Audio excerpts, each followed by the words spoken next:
થોડા મારી બાજુ કર્યા સંભળાય.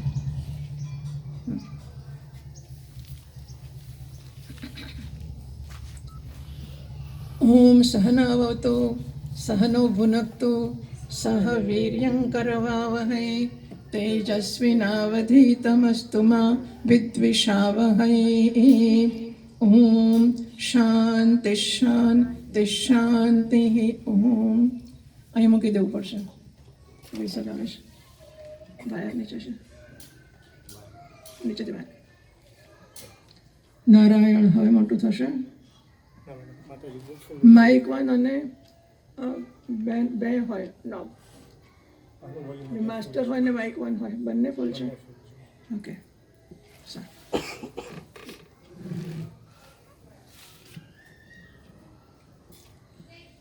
શ્રીમદ ભાગવતમાં એક શ્લોક છે, સૃષ્ટા પુરાણી વિવિધાની અજયા આત્મશક્ત્યા વૃક્ષાન સરીસૃપ પશુન ખગ દંશ મત્સ્યાન તૈઃ તૈઃ આત્તષ્ટ હૃદયઃ પૌરુષમ વિધાય બ્રહ્માવલોકધિષણમ મુદમાપ દેવઃ. દેવનારાયણ એણે સર્જન શરૂ કર્યું. વિવિધાની પુરાણી સૃષ્ટવા, આ શરીરો એવા અનેક શરીરો સર્જ્યા. વિવિધાની વિવિધ શરીરો સર્જ્યા. કેવી રીતે? અજયા, અજય એટલે માયા, આત્મશક્ત્યા, પોતાની શક્તિ એવી માયાથી નારાયણે જગતનું સર્જન કર્યું. વાહ! વિવિધ શરીરો સર્જ્યા. કેવા કેવા સર્જ્યા? વૃક્ષાન, વૃક્ષો સર્જ્યા. સરીસૃપ એટલે પેટથી ચાલનારા સાપ વગેરે સર્જ્યા. પશુન, પશુઓ સર્જ્યા. ખગ, પક્ષીઓ સર્જ્યા. દંશ એટલે ડંખ મારતા હોય ને મચ્છર ને માકડ વગેરે, એ સર્જ્યા. મત્સ્યાન જળચર પ્રાણીઓ, માછલા વગેરે સર્જ્યા. એ તો સર્જન કરતો ગયો કરતો ગયો કરતો ગયો, બહુ સર્જનો કર્યા. સહેજ ઊંચું કરવું છે.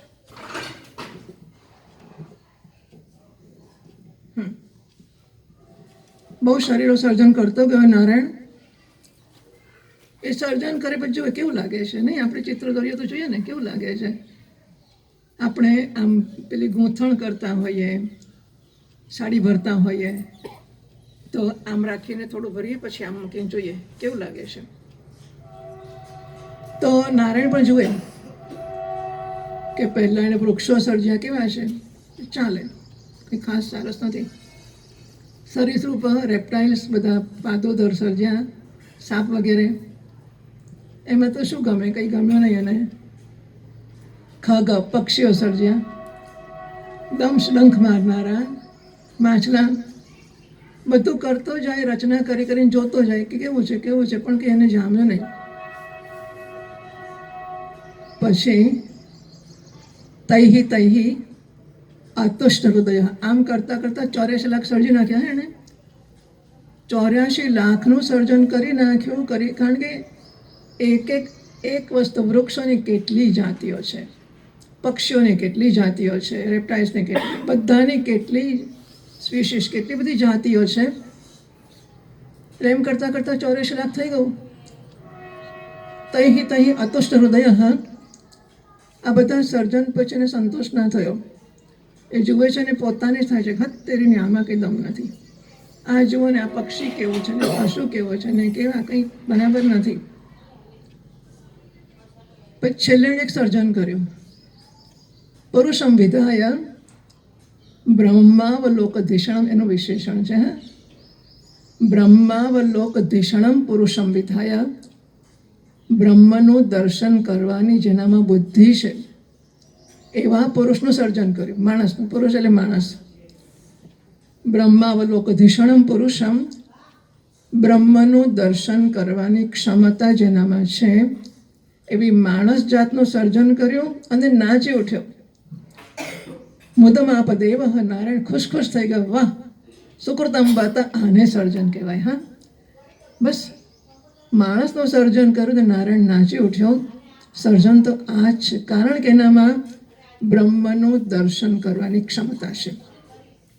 એનો અર્થ કે બાકીના શરીરોમાં બ્રહ્મનું દર્શન કરવાની ક્ષમતા નથી. આ માણસ એક જ શરીર એવું છે કે જે બેટા અહીં આવતો રહ્યો, માણસ એક જ શરીર એવું છે કે જેમાં બ્રહ્મનું દર્શન થઈ શકે છે. ભગવાન ભાષ્યકાર મહારાજ કહે છે, ભગવાનની કૃપા ક્યારે થઈ કહેવાય? શ્રેષ્ઠ કૃપા. એવું બધાને જાણવાનું મન થાય, બધા કંઈક તો કરતા જ હશે ને. અહીં બેઠેલા બધા કંઈક પૂજા કરતા હશે, કંઈક જપ કરતા હશે, કંઈક તપ કરતા હશે, કંઈક વ્રત કરતા હશે, અનુષ્ઠાન યજ્ઞ કશું કરતા હશે બધા. પણ જન્મ્યા ત્યારથી કરીએ તેવું જાણવાનું મન થાય ખરું કે ભગવાન ખુશ થયો કે નહીં, ભગવાન કૃપા કરે છે કે નહીં? નહીં, એવું મન થાય જાણવાનું. કેમ ખબર પડે કે ભગવાન ખુશ થયો છે? ભગવાન ભાષ્યકાર મહારાજ કહે છે, ભાષ્યકાર મહારાજ શંકરાચાર્ય ભગવાન એ કહે છે, દુર્લભમ ત્રયમ એવ એતત દૈવાનુગ્રહ હેતુકમ મનુષ્યત્વમ મુમુક્ષુત્વમ મહાપુરુષ સંશય. આ ત્રણ વસ્તુ તો મળવી અત્યંત અશક્ય જેવી છે. નારાયણે માણસનું સર્જન કર્યું ને પછી જો એને એમાં સંતોષ ના થયો હોત, એમાં બ્રહ્મના દર્શનની ક્ષમતા ના દેખાઈ હોત, તેણે સર્જન ચાલુ રાખ્યો હતો. 84 લાખ પછી 85, 86, 90, 100, અરે લાખ પછી કરોડો કર્યા હોત. જ્યાં સુધી એને માણસનું સર્જન ના દેખાયું હોત જેમાં બ્રહ્મનું દર્શન કરવાની ક્ષમતા છે, તો નારાયણે સર્જન ચાલુ જ રાખ્યું હોત. પણ માણસનું સર્જન કર્યું ને ખુશ થઈ ગયો, નાચી ઉઠ્યો કે વાહ, સર્જન પૂરું થઈ ગયું, હવે નવા સર્જનની જરૂર નથી. માણસનું સર્જન શા માટે શ્રેષ્ઠ છે? બ્રહ્મનું દર્શન કરવાની ક્ષમતા ધરાવે છે એટલે. પણ માણસ તો એટલે પતી ગયું ના, નહીં ને, માણસ તો એટલે શરૂ થયું. હા, માણસ થયો એટલે શરૂ થયું. આમ તેવું કહે છે કે પૂર્વના કર્મના ફળ હોય એના પ્રમાણે નવું શરીર મળે. ભાઈ આગલું શરીર છૂટે ને ત્યારે બહુ બધા કર્મો, સંચિત શબ્દ સાંભળ્યો હશે. સંચિત કર્મ એટલે અનાદિકાળથી આ જીવ તો જન્મ પછી જન્મ અને માણસના શરીરને કંઈક 100 વર્ષ જેવું મળે, 70, 80, 90, 100. કીડા મંકોડાને મળે 100 વર્ષ. જન્મ્યા ને મરે એવું ના હોય કે એવા બધા લોકો જન્મે ને મરે, એમાં એક માણસનું શરીર જેને આટલા બધા વર્ષોનું આયુષ્ય મળે છે, આ શરીર આગલા શરીરો જ્યારે પૂરા થાય છે ત્યારે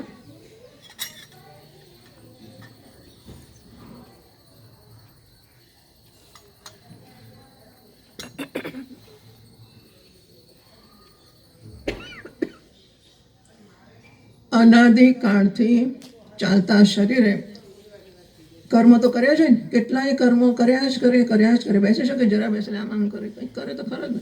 કર્મ કર્યા વગર ચાલે નહીં. તો નાના મોટા કર્મો કર્યા કરે. પછી કરીએ તો એનું શેના માટે કામ કરીએ ખબર છે? શેના માટે કરીએ? હું નોકરી શેના માટે કરું?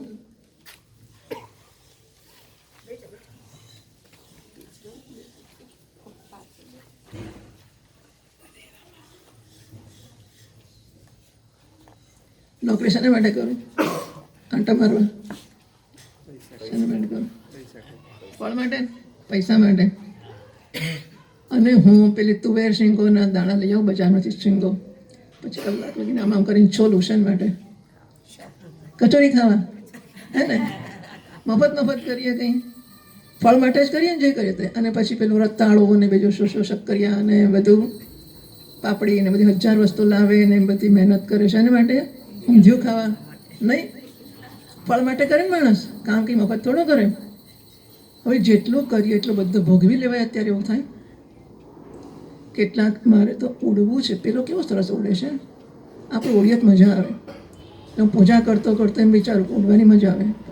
કૃષ્ણ ઉડવાની મજા આવે. ભગવાન નોંધી લે અને ઉડવાની મજા આવે છે. અત્યારે ઉડાય આપણાથી ઉડવું હોય તો શું થાય? ભગવાન ઉડાડીશ. આ શરીર પૂરું કર, પછી તને 2 પાંખોળો આપીશ. પડ્યા કરજે. પણ તરવું હોય તો આ પૂરું કર, પછી તરવાનું શરીર આપીશ, એવું કરવું પડે ને. એટલે કર્મો કેટલા બધા ભેગા થયા છે. એટલે નવું શરીર જ્યારે આગલું શરીર પૂરું થાય ને અને નવું શરીર શરૂ થવાનું હોય તો એવું કહે છે, મહાત્માઓ દાખલો એવો આપે કે મોટું ગાડું ભરીને, આ કયું ગામ કહેવાય? મણિપુર ગામનું નામ છે. ઓકે, મણિપુરમાં બહુ ખેતરો છે અને ખેડૂતો બધા ટામેટા વાવતા હોય. બહુ બધા ટામેટા ગાડામાં ભરીને માણેક ચોક લઈ જાય અને પછી પેલું ભર્યા પછી આમ પાટીઓ હોય ને, એટલે એ ગાડાને પાછળ લાઈક ધીસ આવી રીતે અહીંયા પાટીઓ હોય અને પછી આમ ખોલે એટલે પડી જાય એવું હોય ને. તો પાટીઓ આમ ઊંચું કરીને બધા ટામેટા ભર્યા હોય, બરાબર. પછી માણેક ચોકમાં જઈને પાટીઓ ખોલી નાખે તો કયું ટામેટું પહેલું પડે?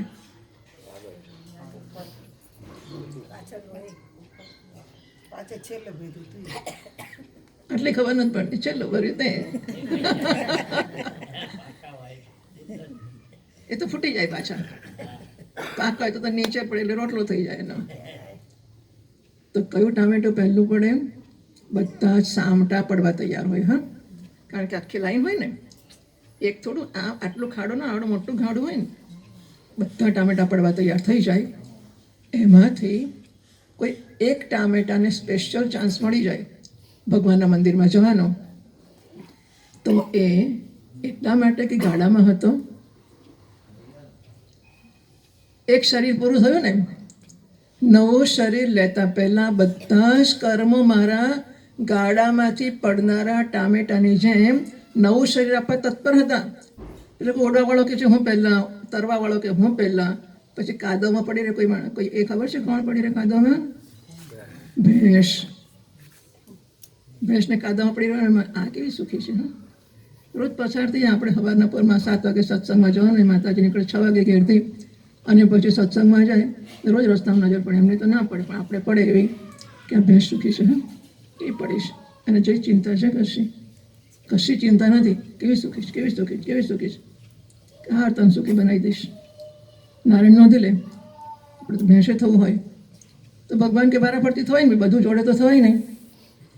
અને કોઈક પુણ્ય એવા પણ હોય કે જે મનુષ્યનું શરીર પણ આપી શકે.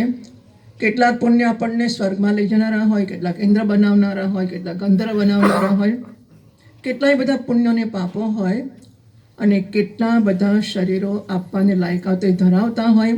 એમાંથી આપણને એક માણસનું શરીર મળ્યું, એ માત્ર કર્મોનું ફળ હોય ના હોય. મેં શું કહ્યું?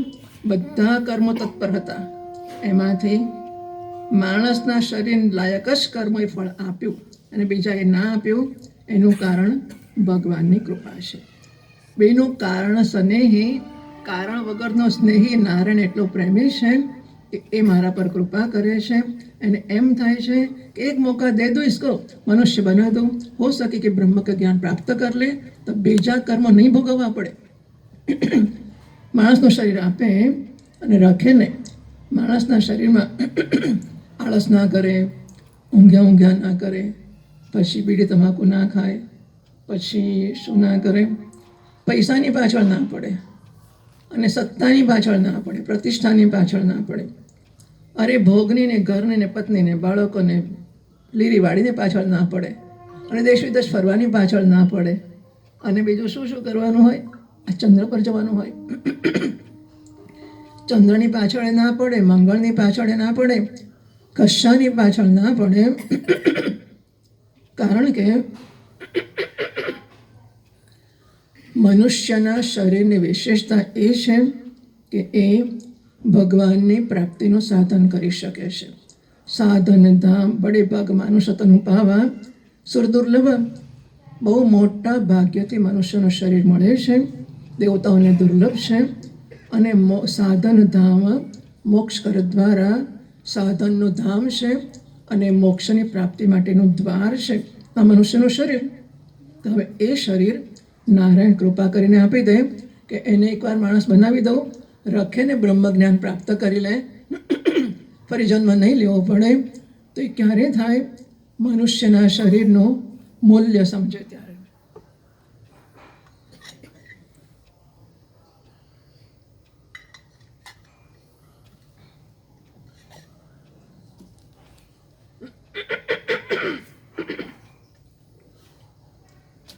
તો એક સમજ જન્મે કે હું માણસ છું અને માણસ તરીકે મારે એક વિશેષ જવાબ એવો છે કે જેટલું ઊંચું સ્થાનની જવાબદારી વધારે હોય પેલો પટાવાળાની જવાબદારી આટલી હોય અને જરા ઊંચો સાહેબ હોય તો જવાબદારી વધારે હોય, એનાથી ઊંચો હોય તો વધારે હોય, પણ સાસુ થાવ વધારે જવાબદારી હોય, વડ સાસુની વધારે જવાબદારી હોય અને વડ સાસુની ઉપરની કોઈ હોય તો એની વધારે જવાબદારી હોય.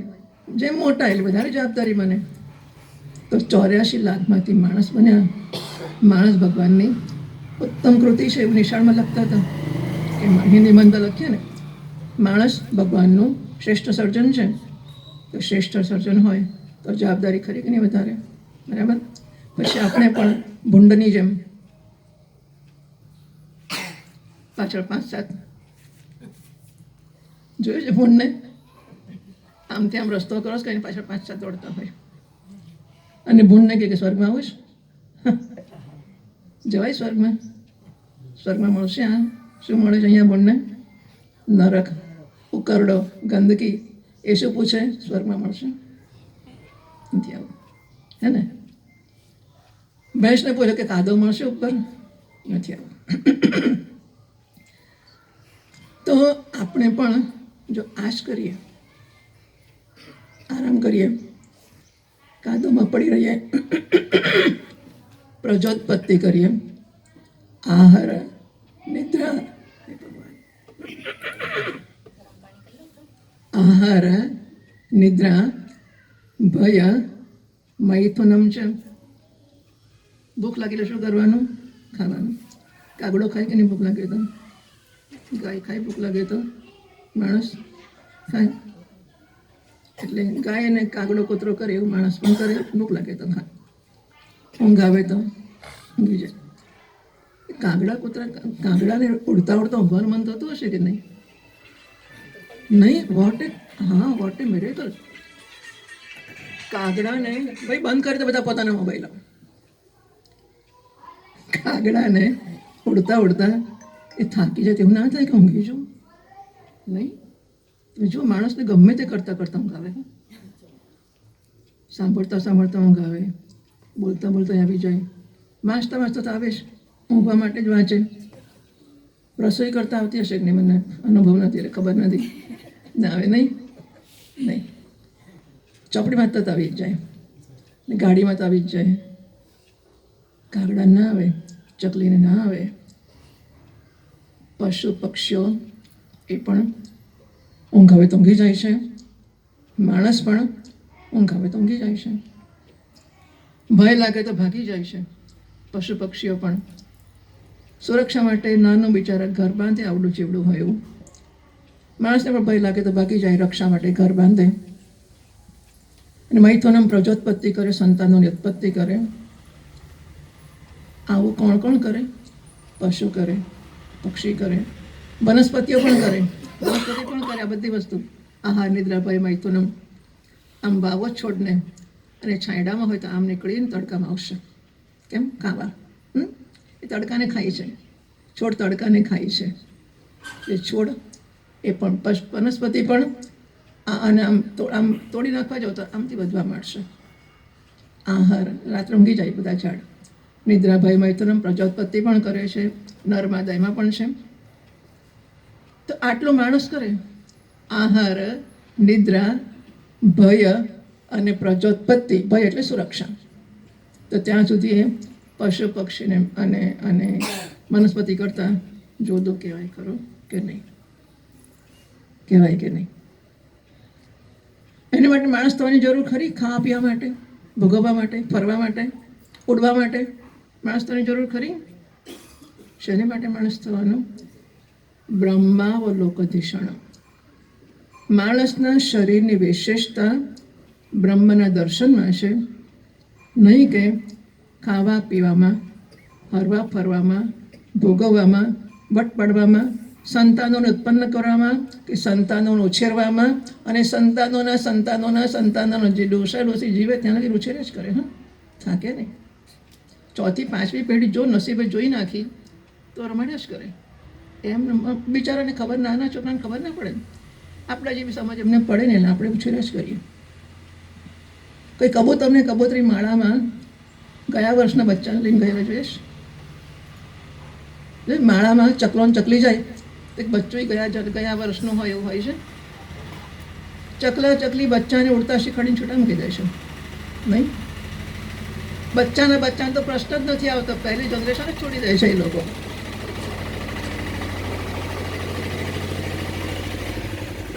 અને માણસ ચોથી પેઢી પાંચમી પેઢી વળગી જ રહે. તો આપણે પશુ કરતાં પણ ગયાળ થઈ ગયા. હા, એટલે આપણે, મેં શંકરાચાર્ય ભગવાનનો શ્લોક કહ્યો, દુર્લભમ મેં વહી તત ને કહેવું પડે.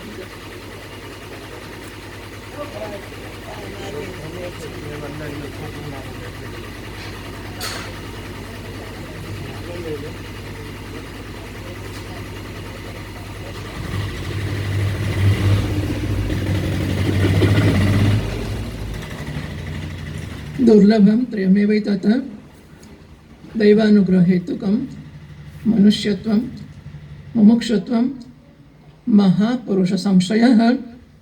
મનુષ્યનું શરીર મળ્યું છે, કર્મો તો જવાબદાર છે, ચોક્કસ એમને યશ આપવો જ જોઈએ. પણ ભગવાનની વિશેષ કૃપા છે કે બીજા કર્મોને ભગવાને પાછળ રાખ્યા અને મનુષ્યના શરીર, એટલે મેં કહ્યું ને આટલા બધા ટામેટામાંથી અમુક જ ટામેટું પસંદ કર્યું.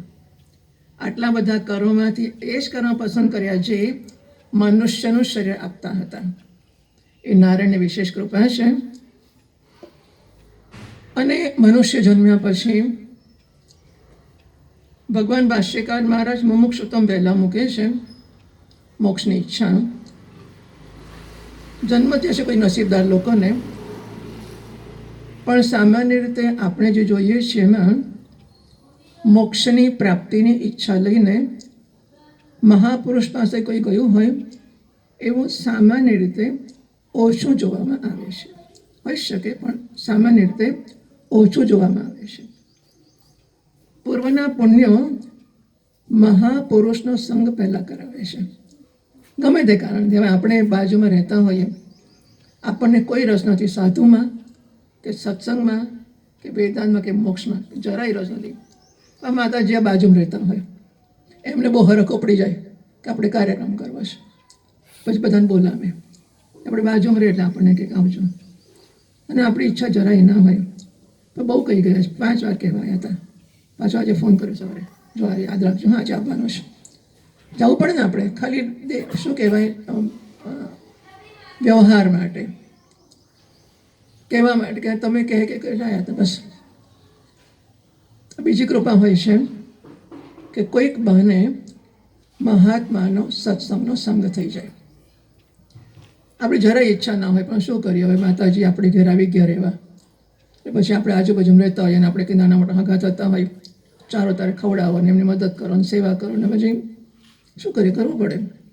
લોકલાજ એવું કહેવાય, લોકલાજે કરવું પડે એવું કહેવાય.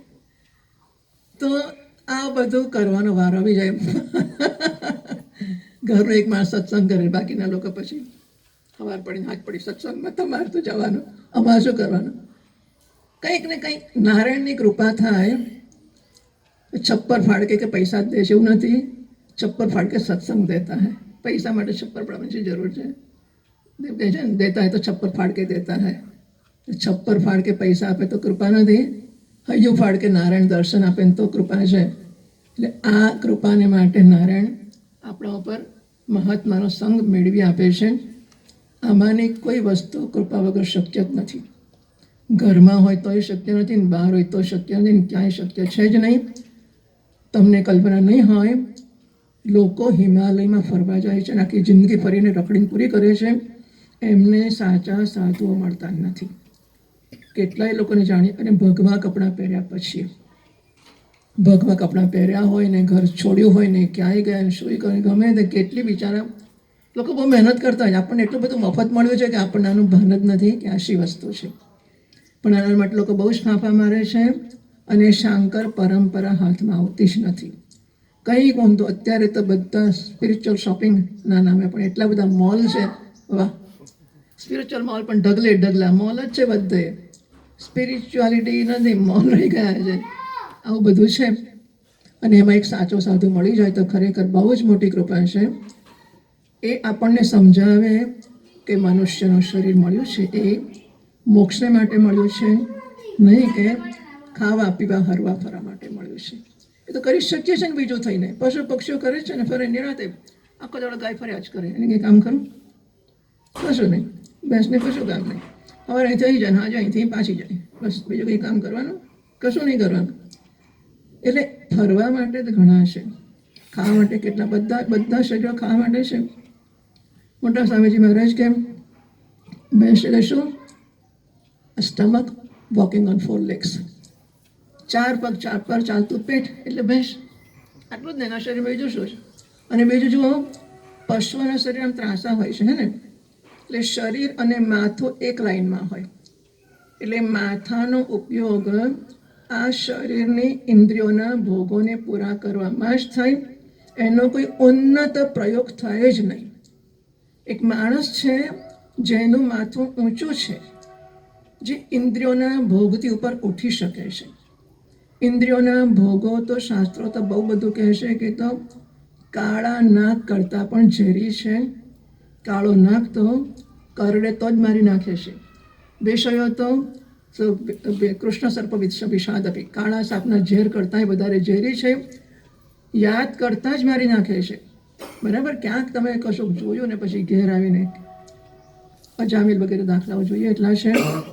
અજામિલે એક જ વાર, અજામિલ કામલે કોઈ જો બ્રાહ્મણ હતો ભાગવતનો, અને બહુ જ મહાન પંડિત હતો, બહુ વિદ્વાન હતો અને બહુ સાધુ સજ્જન હતો.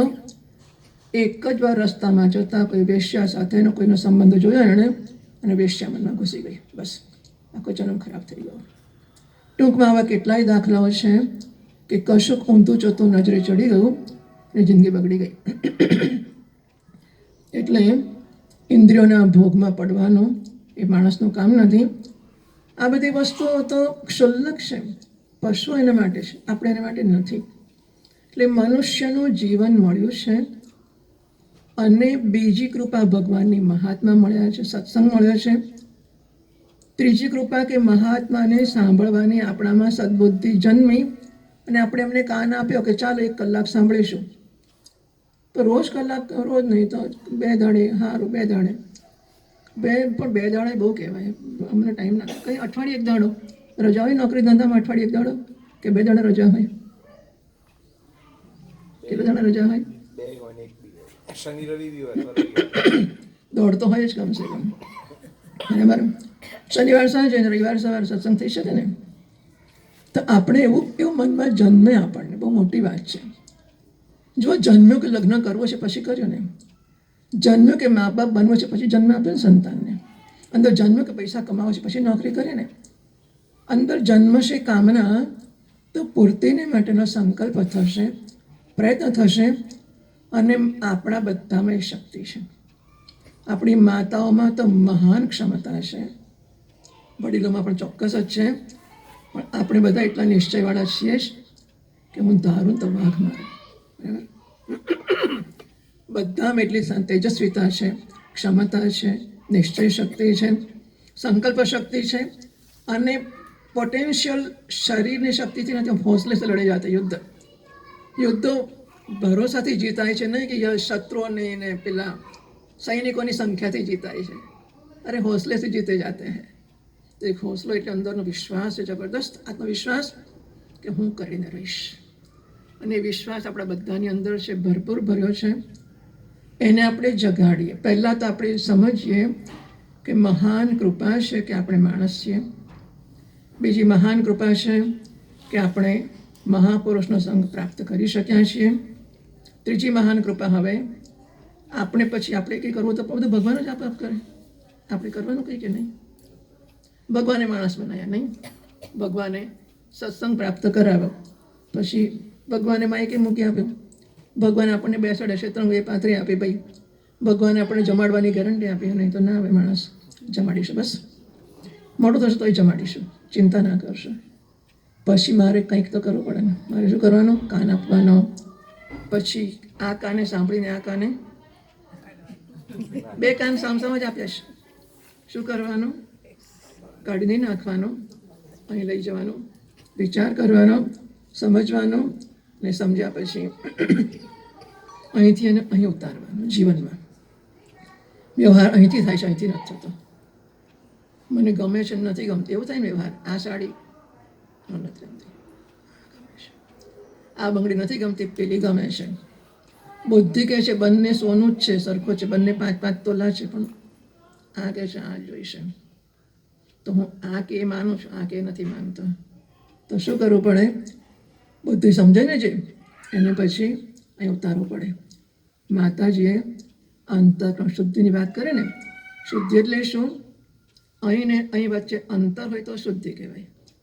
અહીં ને અહીં વચ્ચે અંતર ના હોય, જેવું સમજાય ઉતર જીવનમાં આવી જાય, એ શુદ્ધિ કહેવાય. હે ને? એ શુદ્ધિ પ્રાપ્ત કરી એ કામ મારે કરવાનું. મનુષ્યનું શરીર નારાયણે આપ્યું, સત્સંગ નારાયણે આપ્યો, પણ સત્સંગ કરવા જ મારે બેસવું પડે ને. નિયમિત આવવાનું કે અનિયમિત આવવાનું? નિયમિત આવવાનું. નિયમિત કે અનિયમિત? આવવાની જાના કે તો નિયમિતનો પ્રશ્ન ક્યાં છે? માણસ એટલા મજબૂત હોય, એટલા મજબૂત કે તમારે જે કરવું એ કરો, ટસના મસ નહીં થઈ. હા, માણસ વર્ષો લગીને બાજુમાં રહે ને ગમે એટલું કરે, પણ આમથી આમ ના થાય. તમે તો બોલો, આમ જોયા કરે મોબાઈલ. તમે તાર બોલો, પેલો ઉભો રહે, કારણ મોબાઈલ જોવાનું પૂરો થયેલો આગળ વાત ચલાવો, તો પેલો કે તમે તાર બોલો, અમારો મોબાઈલ જોયા કરો છો નહીં. તો જરા ભગવાનની કૃપા સમજીએ, મનુષ્યના શરીરનું મૂલ્ય સમજીએ, મળેલા સત્સંગનું મૂલ્ય સમજીએ. જે આપણે 5 પૈસા જોતા કરીએ, જો રિક્ષાવાળો 5 પૈસા વધારે લઈ ગયો તો 5 દાડા લગીને ચિંતા કરીને પેલો હું 5 પૈસા લઈ ગયો, પેલો 5 પૈસા લઈ ગયો, 5 પૈસા લઈ ગયો. 5 પૈસા માટે 5 દાડા બગાડશે. સત્સંગ માટે 5 કલાક જોને ટાઈમ જ નથી મળતો. વોટ્સએપ માટે 4 કલાક કાઢશે, સ્ટેટસ માટે 1.5 કલાક કાઢશે, અને ટીવી માટે પેલી બધી સિરિયલો ચાલે, મને ખબર નહીં શું ચાલે છે એના માટે.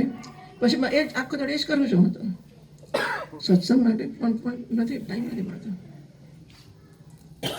સમજીએ કે કરવાની વસ્તુ આ છે, કલ્યાણ કરનારી આ વસ્તુઓ છે. માણસના શરીરની વિશેષતા આ વસ્તુ છે. પેલું બધું નથી, પણ ગાય ક્યાં વોટ્સએપ જોવે છે? માણસથી જોવે ને. તો પછી માણસના શરીરની વિશેષતા વોટ્સએપ ખરી કે નહીં?